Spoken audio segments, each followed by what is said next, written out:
Hi, friend. Welcome back to my John 17 for Life podcast. Today is Highlight Monday, where we're going to go through my notes from our previous episode and take a deep dive into one topic.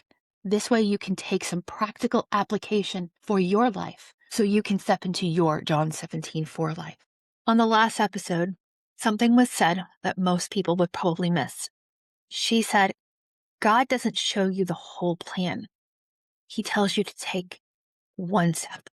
And if I'm honest, that's the part I don't like because I'm the kind of person I want more than one step. I want clarity. If I am driving and somebody else is navigating, they tell me turn on the street. Okay, what is the next street I need to turn on? Do I need to be in the left lane or right lane? I want more than one step because with that, I get certainty. I want the full picture laid out in front of me so that I can decide, am I willing to do it? But the thing is, this is really about wanting clarity before obedience. You want to know where this is going. How is this going to work? What if I mess up? What if this isn't really God? You want confirmation, you want guarantees, and you want to feel ready. But the thing is, God is asking for a step, and you're waiting for a map. And this is where most people get stuck. Not because they don't love God, not because they don't want to follow Him, but because they don't trust what they can't see. And when she said this, it hit so simply, but so deeply. She said, it's a trust issue. And I want you to sit with that for a second because we dress it up a lot. In spiritual language, we say, I'm waiting on the Lord. I'm praying about it. I'm discerning. But underneath all of that, a lot of the time, it's really hesitation. It's fear. It's uncertainty. And at the core of all of that, the truth is, it's trust. Because this really isn't about direction. This is about trust. Because if God laid everything out before you, if He showed you everything, the full plan, if He gave you steps 1 through 50, you wouldn't need Him. You wouldn't lean on Him. You wouldn't seek Him. You would rely on your own understanding, which is not what is in Proverbs. The fear of the Lord is the beginning of knowledge. Fools despise wisdom and instruction. Proverbs 3, 5 through 6. You see, that's exactly what we do. We want a life that feels secure, predictable, manageable. But God is building something deeper than your comfort. He's building a relationship. And relationship is not built on control. It's built on trust. So let's go a little bit deeper into this because there's a reason God only gives you one step. Number 1, clarity builds control, but obedience builds the relationship. When you have clarity, you feel in control. You can plan, you can prepare, you can calculate the risk. But when God gives you one step, you have to trust Him. You have to stay close to Him. You have to keep coming back. And frankly, that's the point. Because God is not trying to get you somewhere. He's trying to walk with you. He's going on an adventure with you. And if you get the clarity, you'll try to get ahead of Him. Number 2, if you saw the whole path, you might run. Let's be honest. If God showed you everything ahead, the stretching, the pruning, the sacrifice, the growth, a lot of us, and I am in that us, would say, I'm good right here. Thanks. Thanks, God. You can find somebody else. We like the idea of purpose, but we don't like the process that comes with it.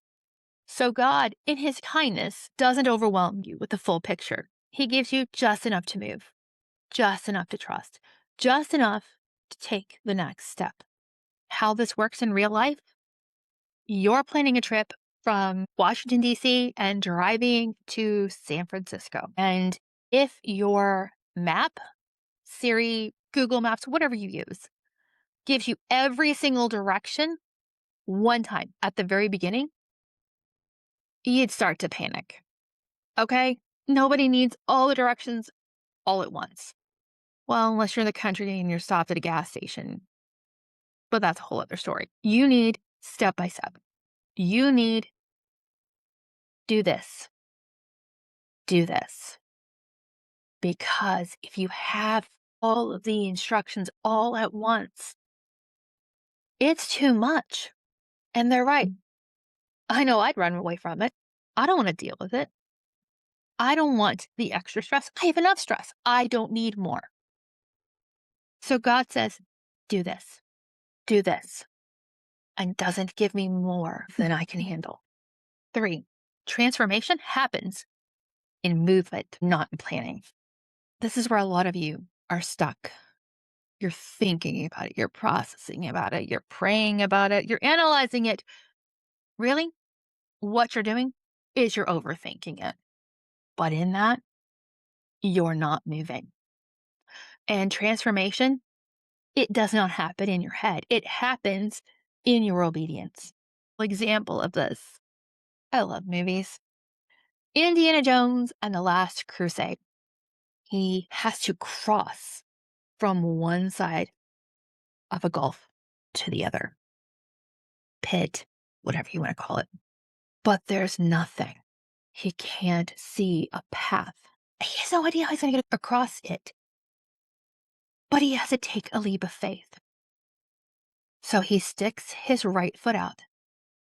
And when he puts his foot down, the path that he couldn't see appears to him. You don't grow in the knowing. You grow in the stepping. You're not going to become confident by waiting. You become confident by moving. You're not going to be clear by thinking about it. Things become clear when you obey. So I want to make this personal because some of you are sitting here thinking, I just feel stuck. I don't know what to do next. I'm going to wait on God to show me something. But I want to challenge you about that. The reason you feel stuck, it's not because God is silent. It's because he already spoke and you refused to move. Let that sit on you for a moment. God already told you what he wanted you to do. You just refused to move because we don't like that part. We want to believe we're stuck because we don't know. And you know what? Most of the time, you know exactly what the next step is. You just don't want to take it because it's uncomfortable. It's not certain. It requires something from you.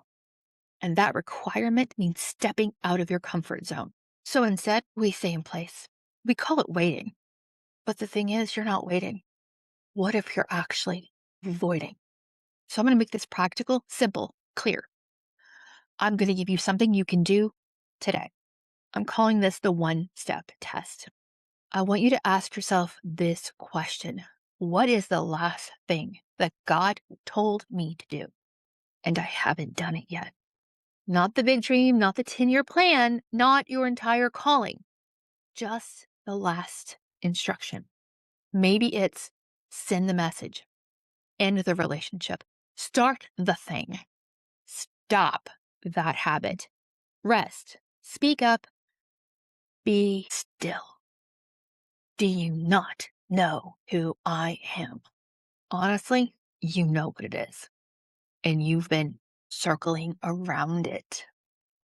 You've been thinking about it. You've been avoiding it. You've been delaying it. You have had your Moses excuses.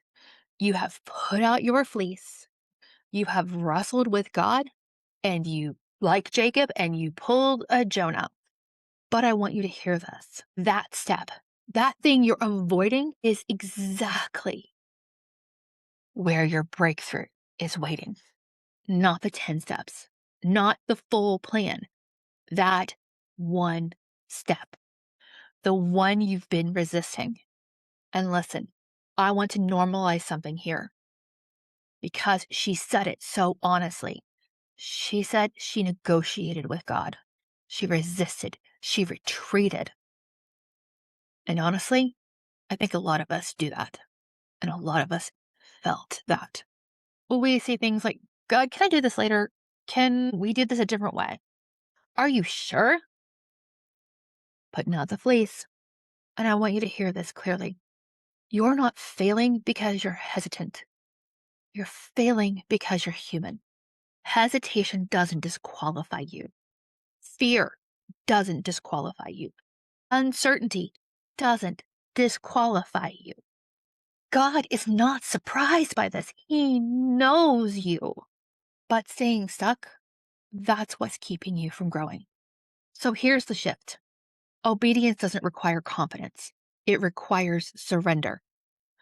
You don't have to feel ready. You don't have to feel strong. You don't have to feel secure. You don't even have to know what you're doing. You just have to be willing to take the step, willing to trust, willing to move. And as you move, God meets you there. He'll strengthen you right there. He clarifies things there. He will grow you in that. But he's not going to meet you in a place of avoidance. So I want to leave you with this. God is not hiding your future from you. He's inviting you into it one step at a time. And the life you're praying for, the peace you are begging for, the clarity you want, the breakthrough you need, it's on the other side of the step you are avoiding.